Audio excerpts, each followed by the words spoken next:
ఒక మాట చెప్పి నేను ముగిస్తా. హడ్సన్ టేలర్ అనేటటువంటి ఒక పండితుడు ఒక మాట చెప్తాడు.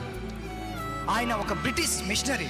హడ్సన్ టేలర్ అనేటటువంటి పండితుడు ఆయన ఏం చెప్తాడంటే, చాలామంది అపోస్తులకు వారసులుగా ఉండాలి అనుకుంటారు.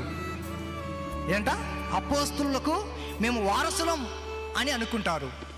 కానీ ఆయన ఏమంటాడంటే, నేను అన్నం కొనడానికి, లేకపోతే రొట్టెలు కొనడానికి, లేకపోతే ఆహారం కొనడానికి సుకారు అనేటటువంటి గ్రామంలోకి వెళ్ళినటువంటి ఆ యొక్క అపోస్తుల వారసత్వము నాకు వద్దు, కానీ కుండను విడచి ఊరిలోకి వెళ్ళినటువంటి సమరయ స్త్రీకి నేను వారసునిగా ఉండాలి అని అనుకుంటున్నా. దానికి స్తోత్రం కలుగును గాక.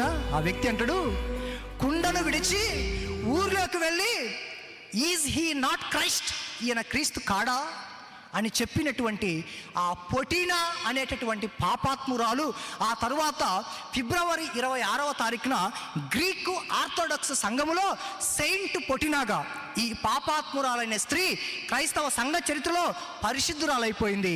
సెయింట్ పొటినాగా, పరిశుద్ధురాలైనటువంటి పొటినాగా సమరయ స్త్రీ అయింది. ఆ సమరయ స్త్రీకి నేను వారసునిగా ఉండాలి అనుకుంటున్నా అనేటటువంటి మాట హడ్సన్ టేలర్ అనే వ్యక్తి అంటాడు. ప్రభునందు ప్రేమైన దేవుని బిడలారా, ఉదయకాల సమయంలో మీ ఆరాధన దేవుడు అంగీకరించేదిగా